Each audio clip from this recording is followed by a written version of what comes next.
Locked On Pelicans is back. Today we talk about how Zion Williamson can make the All-NBA team next season. Let's hit it.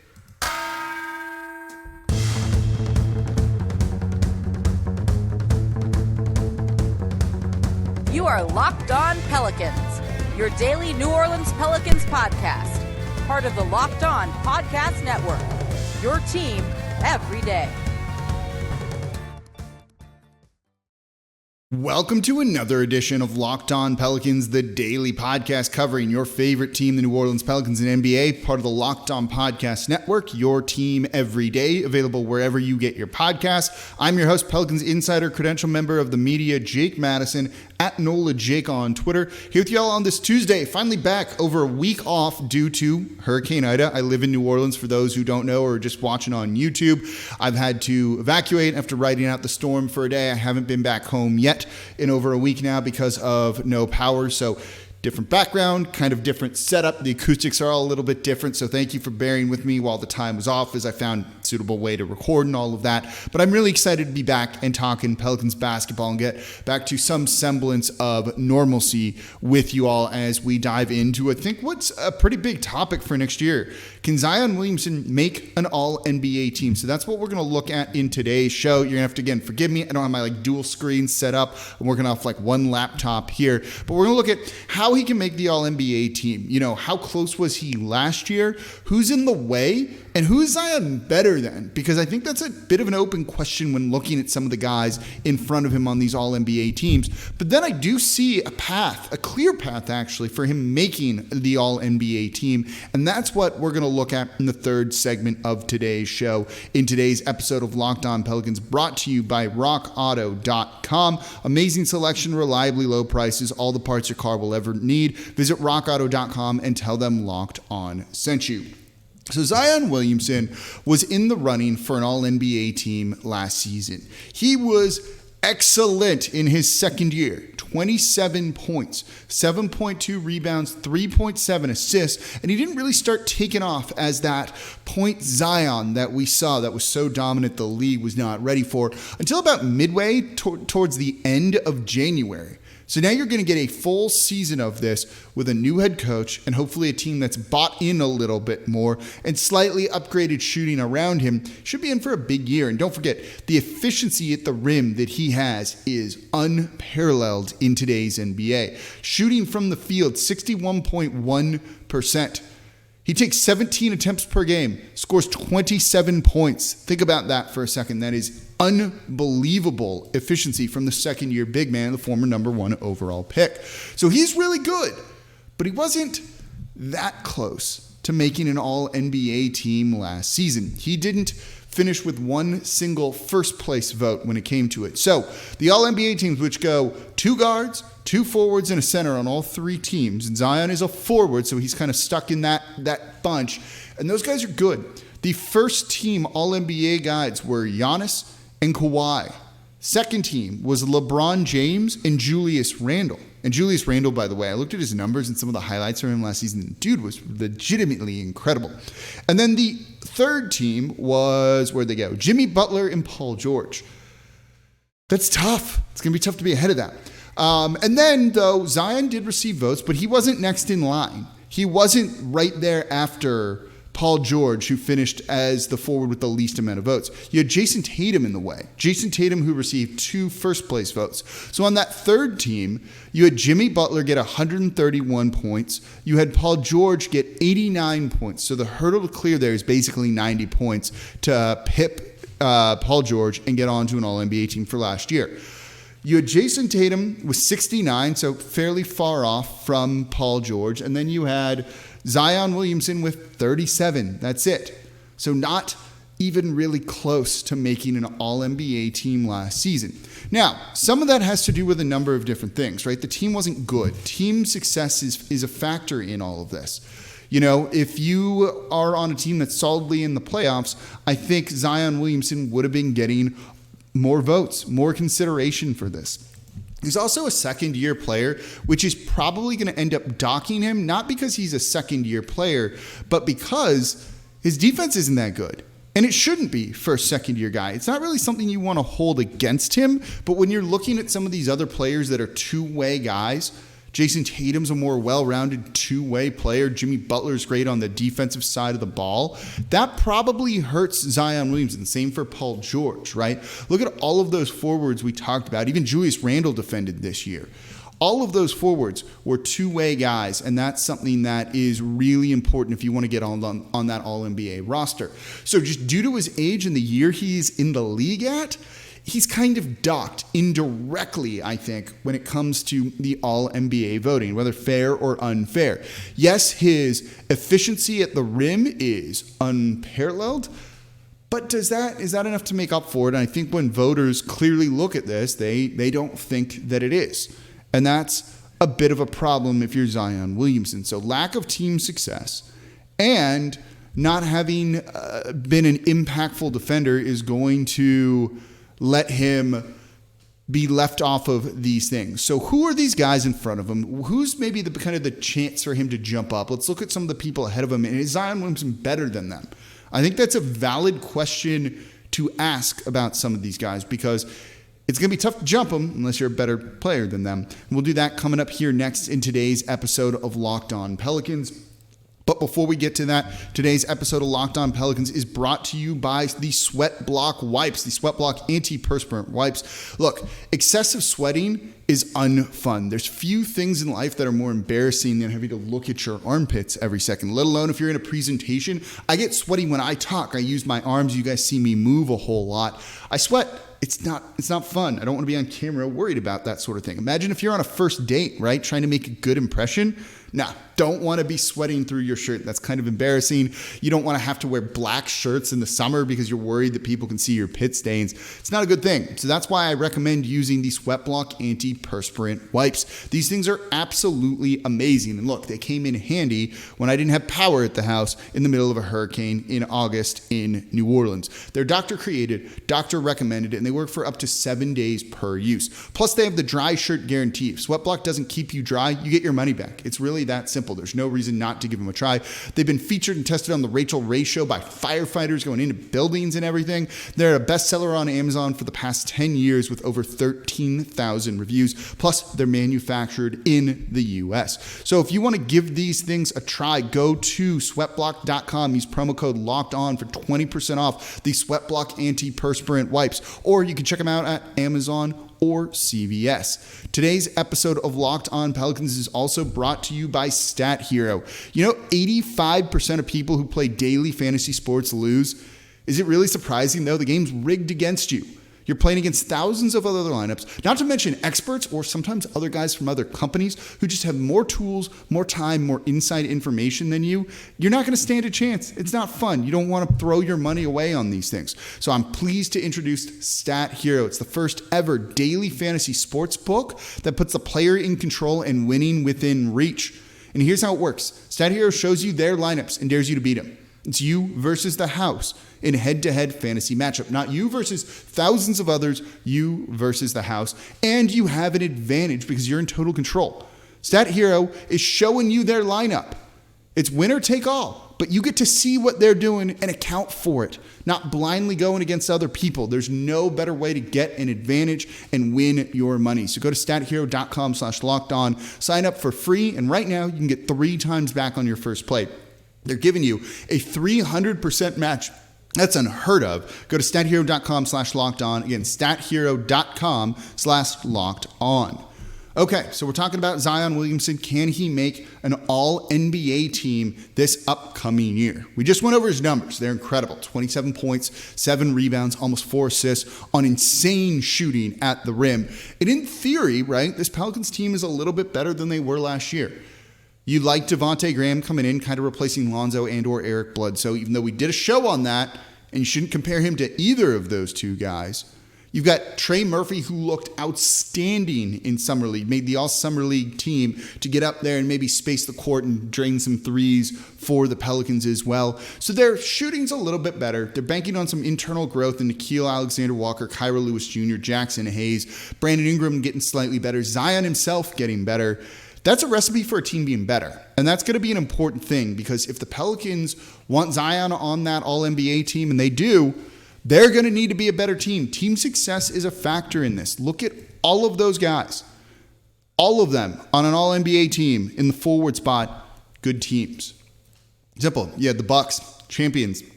The Clippers, 2 guys from that are on there. They were really good. Julius Randle on New York had that unbelievable narrative in that story. And keep that in mind, narrative. We're going to talk about that in the next segment. And so you have him and LeBron James on the second team. Okay. Jimmy Butler, kind of the hero for the Miami Heat at times, right?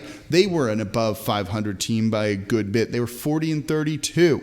The Pelicans, by comparison, 31-41. It's not Zion dragging them down. And if you talk to people, they really will not hold a bad team against a really good player who's clearly not the problem. And Zion is clearly not the problem when it comes to the Pelicans and why they were bad last season, though defensively maybe. But also, who's he better than? I think that's a valid question to ask here. He's not going to get on an All-NBA team, and he's not better than Giannis or LeBron James, right? In a vacuum, is he better than Kawhi Leonard? Probably not. Not with him being that two-way menace that he can be and unbelievably good offensively too. Is he better than Jimmy Butler or Paul George? Then playoff Paul George, yes. But regular season Paul George is really good too.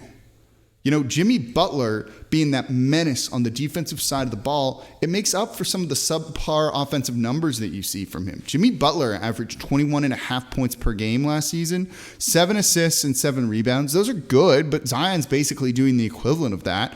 But he also shot under 50% from the field. That's not great. But defensively, led the league with 2.1 steals per game. That's a big thing when it comes to trying to make an all-NBA team. So that lack of being well-rounded, Zion's going to need to be incredible offensively to try and jump up and get there. But here's the thing. There's guys that he could jump. Like he could conceivably get in there over Jimmy Butler, I think. And look, Kawhi Leonard is going to be out for a chunk of next season. That might mean he's not going to get on an All-NBA team if he doesn't play, enough games for voters to feel comfortable with that. So he might not get on there, which leaves some spots open potentially. But then you have Jayson Tatum, and Zion is going to need to jump him, and that's going to be a bit of a problem. Jayson Tatum was excellent last year for the Boston Celtics, has been really good for a while now. 26.4 points per game, so basically the same amount as Zion. 7 rebounds, 4 assists. Those numbers are kind of equivalent, except he also shoots 39% from 3. You've seen him lead his team in big moments as well, and he shoots well. That's going to be something that's going to really, really help him for not being kind of that force down low. He's a guy that can explode for 50. We saw it, in the play-in tournament, I think, last year. He's really good. And he's a force on the defensive side of the ball, too. So unless Zion improves there or averages something close to 30 points per game on insane efficiency, it's going to be, I think, a little bit tough. I don't know if he's a better player right now than Jayson Tatum is. I don't think he is. I don't think he's a better player than any of those other guys we've mentioned, particularly when you factor in the two-way things. Is he a better offensive player than Jimmy Butler? Yeah, probably. But when you factor everything else in and the winning team, it's a problem. It's a bit of a problem. You get Julius Randle too, right? Who, by the way, Julius Randle's numbers were freaking insane last year. 24 points per game, 10 rebounds, 6 assists, by the way. He shot from 3, 41% on 5.5 attempts per game. He was really good, and he played all but one game, and his team was kind of one of the best stories in the league. And that's kind of where Zion is having a missing piece. The numbers are good enough to get him on there. Defense, not so much, but again, it's just that's something that's going to hurt him indirectly till he's better at that, and he still shows all the tools, and he's been improving on that side of the ball, I think, to be able to go out there and be a force on that side of the ball one day. But he needs that narrative, right? And that's what I want to get to in the next segment. How does he get in there? Because narrative and kind of your team is such an important part of that, but I do see a path for him to make an All-NBA team next season. Let's talk about that coming up here next in today's episode of Locked On Pelicans. Don't forget, by the way, we're on YouTube. We're back after the hiatus from the hurricane, so thank you all for bearing with me while there were no shows. Thank you for all the people checking in on me on Twitter too, the DMs, the text messages for those who have my number. I greatly appreciate it. Everything's good. House is okay. Just an unfun thing, but South Louisiana is hurting right now. Can use your support, and if you want to find more about that, I have it on Twitter as well. And I'm glad to be back and talking basketball. It's a much needed break from everything else we've been dealing with over the past week and are going to continue to deal with as well. So today's episode of Locked On Pelicans is brought to you by RockAuto.com. Look, there's so many different makes and models of cars out there. It's impossible for your local chain auto parts store to stock the parts you need. You're fixing your car, right? You've got to get that thing running. It's how you get to work. It's how you visit your friends. You know, especially if you're in a city that doesn't have public transportation, it's your lifeblood. Your life doesn't work without a car. So you want to make sure that thing is running, which means you need parts that are going to fit. Chain stores are going to have something that's kind of right. May or may not fit, but they're going to sell it to you anyway because they don't know. There's too many different types of cars out there. You don't want to deal with that. That's just a bad situation to be in. Plus, they're going to charge you whatever they want to charge you because you're in the store now, you need the part, and you're just stuck. And that's why you've got to check out rockauto.com and save time and money and make sure you get the part that you need. Do not choose to spend 30, 50, even 100% more for the same parts from a chain store or a car dealership. Honda Odyssey fuel pump, pulling one up right now. $353 from a chain store, $216 from rockauto.com. And rockauto.com is a family business serving do-it-yourselfers for over 20 years. And their prices are always reliably low for every single customer. Plus, their website is so freaking easy to use. I use this for my new cars. I use this for my old cars. This is where I get all of my parts from because I've been burned by going to the chain stores too many times. Select the year, the make, the model. That's it. They're going to show you everything available for your car or truck, whether it's brake parts, tail lamps, motor oil, coolant, even new carpet for your ride. You can get everything. So go explore their easy-to-use website today and find the solution to your auto parts needs. And that's over at rockauto.com right now, again, to see all the parts available for your car or truck. Right, locked on in there. How did you hear about us box so they know we sent you? Amazing selection, reliably low prices, all the parts your car will ever need over at rockauto.com. Okay, so we're talking about Zion Williamson that right now, looking at it from what we just kind of went over, it's probably a bit of not a long shot for him to make an All-NBA team, but I don't think it's going to be the easiest thing, right? Is he better than any of those guys that were on there last season? Maybe one, maybe two, but then you still have Jayson Tatum in the way, who's going to get on there probably next season and who's kind of the next man up. It doesn't create the best situation where Zion could make an All-NBA team, but I do think there is really a way for him to do that. So how does Zion get on an All-NBA roster next year and start earning those accolades that cement his legacy or start to really build his legacy, I should say, in the NBA? First and foremost, team success. Julius Randle was really good and deserving of being on an All-NBA team last year, but you know what helped? The Knicks going 41-31 and being a huge, surprising team, and him committing on the defensive side of the ball too. That narrative was around Julius Randle putting the Knicks on his back, on his shoulders, and carrying that team to the playoffs. If Zion can do that, can get this team to be 10 games over 500 next season, that's going to go a long way towards establishing the narrative that Zion is an All-NBA level guy. Put the team on your back and carry them to success because, look, this team's improved from last year, I think, but I don't think they're improved that much. So you're still doing most of the work yourself, Zion, if you're the one leading the team to success. It's not, oh my God, the roster is so good. It's Zion's really good and is carrying them. And that's a big part of trying to get on that All-NBA team is having that narrative behind it. Have your name on all of the shows, whatever's replacing the jump, in The Athletic, on all the national things about how Zion is so good and is willing the team to victory. Even if it's other guys doing a lot of the lifting, Zion's going to get the lion's share of the credit.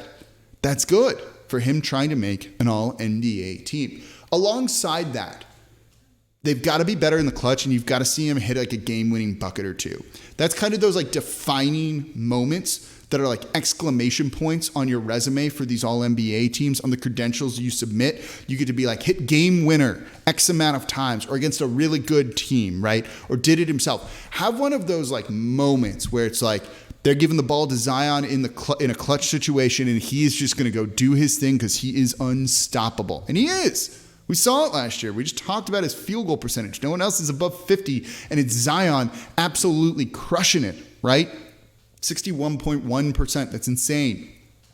Have that moment where you just take over a game and will the team to victory with some clutch shots. It's going to help the record go up, right? And it's going to give him some like feathers in his cap to really kind of point to voters to, and that they can look at, and they're going to then start to really pay more attention to him. If he improves on the defensive side of the ball too, that's really going to help. I think that's really, really going to help him. But the other ways that he gets onto this All-NBA team, one, average those assists up. If you can get it close to 5-6 per game, along with nearish 27 points, even if he's not at that same level, he'll be fine there. Plus, improving on the defensive side of the ball. And then look, you're going to get some help. I don't know if Kawhi Leonard's going to make one of these next year. Depends on how much he plays, right? Julius Randle and the Knicks are probably going to disappoint from last season. And if he's not putting up equal numbers again, people are going to look at it and be like, whoa, is that a fluke? So he's likely to come down a peg, but he might come down a peg to third team instead of second team. But that's Zion's opening, right? No Kawhi Leonard kind of elevates everyone up a little bit and gives him a chance to try and get in there. But he's going to have to leapfrog Jayson Tatum, so he's going to have to hope the Boston Celtics aren't as good as they're hoping to be, right? If they stay around 500 again next season, that's going to be a knock on Jayson Tatum, I think. As a well-rounded guy, he should be leading the team to more wins. It's better than, what would be who's only going to be a third-year player in Zion Williamson. I think that's the path, right? No Kawhi Leonard on there for a chunk of the season. Julius Randle taking a bit of a step back. Who knows what will happen with Jimmy Butler and the Heat, right? Like, we think they're better, but with Kyle Lowry in there, does that take stuff away from him and not make him look as good? That could play a factor into it as well. So I think there is a path for him to get on to an All-NBA team, likely third team, but that's still pretty freaking cool in your third year, and show you how well he is playing in kind of the path to stardom that he's on also. So he has a very good chance to get in there. It's a bit narrow, but I don't think it's an unreasonable thing to think. You tell me in the comments on YouTube or on Twitter at NOLA Jake. Is Zion better than any of those six guys listed ahead of him? 7 if you include Jayson Tatum. What do you think his best chance to getting into onto an All-NBA team will be? And that's where we're going to end today's show. So it's great to be back talking basketball with you all here. I'm going to probably be here for a little bit longer as we kind of figure out what's going on, but I'm able to record. It doesn't sound terrible, I don't think, so that's an important thing. So again, thank you all for sticking with me after the break due to the hurricane, and hopefully I can get back to New Orleans somewhat soon. Still without power as of Tuesday when I'm recording this. But that's going to do it for today's episode of Locked On Pelicans. Thank you all so much for listening. As always, I'm your host, Jake Madison, at NOLA Jake on Twitter. I'll be back with you all tomorrow.